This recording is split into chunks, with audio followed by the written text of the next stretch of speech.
आकाशवाणी गोरखपुर से प्रादेशिक समाचार।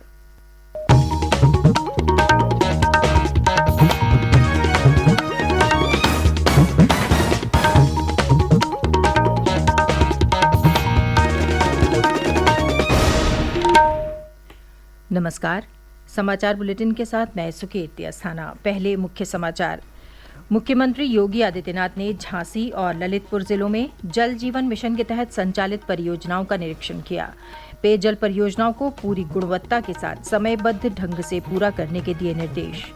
प्रदेश सरकार 10,000 करोड़ रुपए की लागत से बुंदेलखंड में पेयजल परियोजनाओं को कर रही है संचालित। वर्ष 2024 तक ग्रामीण क्षेत्र के हर घर तक नल से शुद्ध पेयजल पहुंचाने का है लक्ष्य। सरकार जनता के द्वार अभियान के तहत प्रदेश सरकार के मंत्री जनपदों का भ्रमण कर सरकार की जन कल्याणकारी योजनाओं की दे रहे हैं जानकारी। और विश्व रेड क्रॉस दिवस पर प्रदेश भर में विभिन्न कार्यक्रमों का हुआ आयोजन।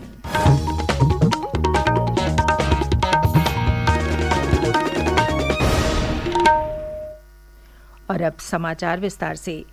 मुख्यमंत्री योगी आदित्यनाथ ने 2 दिवसीय बुंदेलखंड दौरे के अंतिम दिन कल झांसी और ललितपुर जिलों में जल जीवन मिशन के तहत संचालित परियोजनाओं का निरीक्षण किया। उन्होंने इन योजनाओं को समय से पूरा करने के निर्देश दिए। मुख्यमंत्री झांसी के गुलारा ग्राम समूह पेयजल योजना स्थल पर गए और वहां चल रही अमृत पेयजल योजना की प्रगति का जायजा लिया। इस योजना के तहत ग्रामीण क्षेत्र के 11,500 से अधिक घरों में नल से जल पहुंचेगा, जिससे 67,000 से अधिक आबादी की पानी की समस्या खत्म हो जाएगी। मुख्यमंत्री ने ललितपुर जिले में कचनौदा बांध ग्राम समूह पेयजल योजना का भी स्थलीय निरीक्षण किया। जल जीवन मिशन के तहत इस योजना का निर्माण 174 करोड़ 79 लाख रुपए की लागत से किया जा रहा है। इस पेयजल योजना से क्षेत्र के 62 गांव के 25,500 घरों में पेयजल पहुंचेगा, जिससे लगभग 1.5 लाख की आबादी को लाभ होगा। मुख्यमंत्री ने इस योजना को इस वर्ष अक्टूबर तक पूरा करने के निर्देश दिए हैं। प्रधानमंत्री नरेंद्र मोदी के मार्गदर्शन में प्रदेश सरकार वर्ष 2024 तक राज्य के ग्रामीण क्षेत्रों के हर घर तक नल से शुद्ध पेयजल पहुंचाने के लिए प्रतिबद्ध है। बुंदेलखंड में जल जीवन मिशन के तहत 10,000 करोड़ रुपए की लागत से हर घर जल योजना को मूर्त रूप दिया जा रहा है। इस योजना के तहत झांसी जिले में 10 पेयजल परियोजनाएं गुलारा, बचावली, तिलैथा, बुढ़पुरा, बरथरी, टेहरका, इमलौटा, गुरैचा, पुरवा और बढ़वार में विकसित की जा रही हैं। इस योजना का लाभ जनपद के 648 गांवों को मिलेगा। इन गांवों के 2 लाख से अधिक घरों तक नल से पेयजल पहुंचाया जाएगा, जिससे 11.5 लाख से अधिक की आबादी लाभान्वित होगी। इसके अलावा श्री योगी ने ललितपुर में राजकीय मेडिकल कॉलेज और जिला अस्पताल के उच्चीकरण के निर्माण कार्यों का भी जायजा लिया। उन्होंने मेडिकल कॉलेज का निर्माण अगले वर्ष जनवरी तक पूरा करने के निर्देश दिए, ताकि अगले वर्ष नए सत्र में विद्यार्थियों की प्रवेश प्रक्रिया शुरू हो सके। इस मेडिकल कॉलेज की स्थापना से ललितपुर सहित आसपास के लोगों और मध्य प्रदेश की एक बड़ी आबादी को बेहतर स्वास्थ्य सुविधाएं उपलब्ध होंगी। सरकार जनता के द्वार अभियान के अंतर्गत प्रदेश सरकार के मंत्री विभिन्न जनपदों में भ्रमण कर सरकार की जन कल्याणकारी योजनाओं की जानकारी लोगों को दे रहे हैं। इसी क्रम में प्रदेश सरकार में कारागार एवं होमगार्ड विभाग के राज्य मंत्री स्वतंत्र प्रभार धर्मवीर प्रजापति ने सुल्तानपुर में अधिकारियों के साथ विकास कार्यों और कानून व्यवस्था पर समीक्षा बैठक की। उन्होंने अधिकारियों को निर्देशित करते हुए कहा कि केंद्र और राज्य सरकार की योजनाओं का लाभ बिना किसी भेदभाव के पात्र लोगों तक पहुंचाया जाए। राज्य मंत्री ने जिले में चौपाल लगाकर लोगों को सरकार की योजनाओं की जानकारी दी तथा उनकी समस्याओं को सुना। उच्च शिक्षा मंत्री योगेंद्र उपाध्याय, कृषि राज्य मंत्री स्वतंत्र प्रभार दिनेश प्रताप सिंह और नगर विकास राज्य मंत्री राकेश राठौर ने कल सहारनपुर जनपद में जनप्रतिनिधियों से बातचीत कर विकास योजनाओं की जानकारी प्राप्त की। भदोही में पंचायती राज मंत्री भूपेंद्र सिंह, कारागार राज्य मंत्री सुरेश राही और आयुष खाद्य सुरक्षा तथा औषधि प्रशासन राज्य मंत्री स्वतंत्र प्रभार दयाशंकर मिश्र ने कल जन चौपाल लगाकर लोगों की समस्याएं सुनी। मंत्रियों का दल सामुदायिक स्वास्थ्य केंद्र गोपीगंज पहुंचा, जहां उन्होंने स्वास्थ्य सुविधाओं का निरीक्षण किया। शामली में नगर विकास राज्य मंत्री राकेश राठौर गुरु ने कस्तूरबा गांधी बालिका आवासीय विद्यालय का निरीक्षण किया और कलेक्ट्रेट में विभिन्न योजनाओं के लाभार्थियों से संवाद कर विकास कार्यों के संबंध में अधिकारियों के साथ समीक्षा बैठक की। उत्तराखंड में प्रसिद्ध बद्रीनाथ धाम के कपाट कल सुबह वैदिक मंत्रोच्चार के बीच श्रद्धालुओं के लिए खोल दिए गए। इस अवसर पर सेना के बैंड ने पारंपरिक धुन बजाई।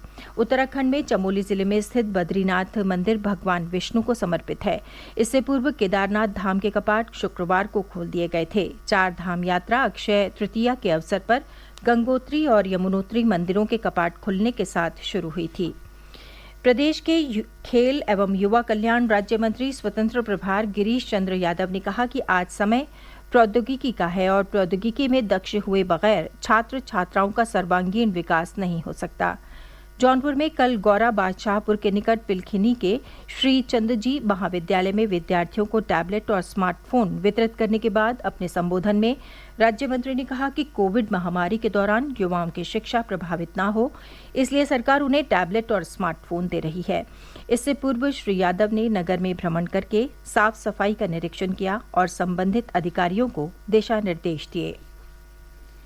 प्रदेश सरकार में पिछड़ा वर्ग कल्याण एवं दिव्यांगजन सशक्तिकरण विभाग के राज्य मंत्री स्वतंत्र प्रभार नरेंद्र कश्यप ने बदायूं में कल एक कार्यक्रम में दिव्यांगजनों को सहायक उपकरण वितरित किए। इस कार्यक्रम में राज्यसभा सांसद BL वर्मा भी मौजूद रहे। कार्यक्रम में शाहजहांपुर, बरेली तथा बदायूं के दिव्यांगजनों को ट्राइसिकल, व्हीलचेयर सहित अन्य सामग्री वितरित की गई। प्रादेशिक समाचार आप आकाशवाणी गोरखपुर से सुन रहे हैं। ये समाचार बुलेटिन हमारे YouTube channel AIR news Gorakhpur और ट्विटर हैंडल AIR News_GKP पर भी उपलब्ध है। विश्व रेड क्रॉस दिवस पर कल प्रदेश भर में विभिन्न कार्यक्रमों का आयोजन किया गया। लखनऊ में आयोजित एक समारोह में राज्यपाल आनंदीबेन पटेल ने कहा कि रेड क्रॉस का उद्देश्य मानवता की सेवा करना और दूसरों को इसके लिए प्रोत्साहित करना है। उन्होंने समाज में निर्माण, प्रगति और सफाई कार्यों में लगे मजदूरों के लिए सम्मान समारोह आयोजित करने पर विशेष जोर दिया। उन्होंने कहा कि रेड क्रॉस सोसाइटी अपने स्वयं सेवकों के माध्यम से मातृ एवं शिशु कल्याण कार्यक्रम, बच्चों के लिए टीकाकरण कार्यक्रम, रक्तदान शिविर तथा प्राकृतिक आपदाओं से पीड़ित लोगों को राहत सामग्री उपलब्ध कराने जैसे अनेक प्रकार के कार्य कर रही है। इसके साथ ही रेड क्रॉस सोसाइटी टीबी रोग से ग्रसित बच्चों को गोद लेने में भी महत्वपूर्ण भूमिका निभा रही है। उन्होंने कोरोना काल में रेड क्रॉस सोसाइटी द्वारा दिए गए सहयोग की भी सराहना की।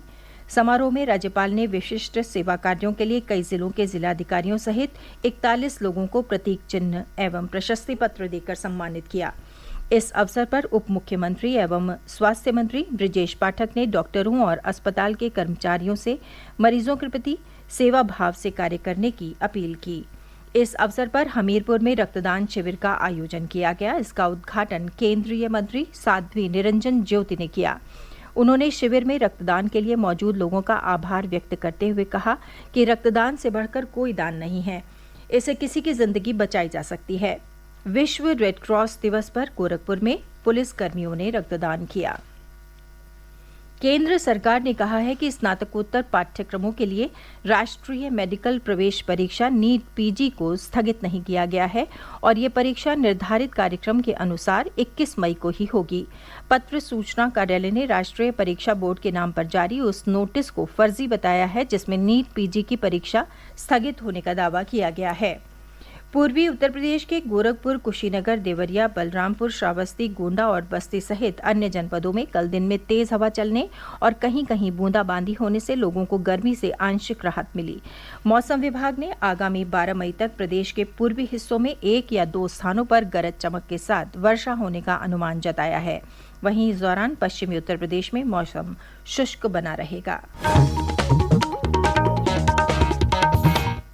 अंत में मुख्य समाचार एक बार फिर।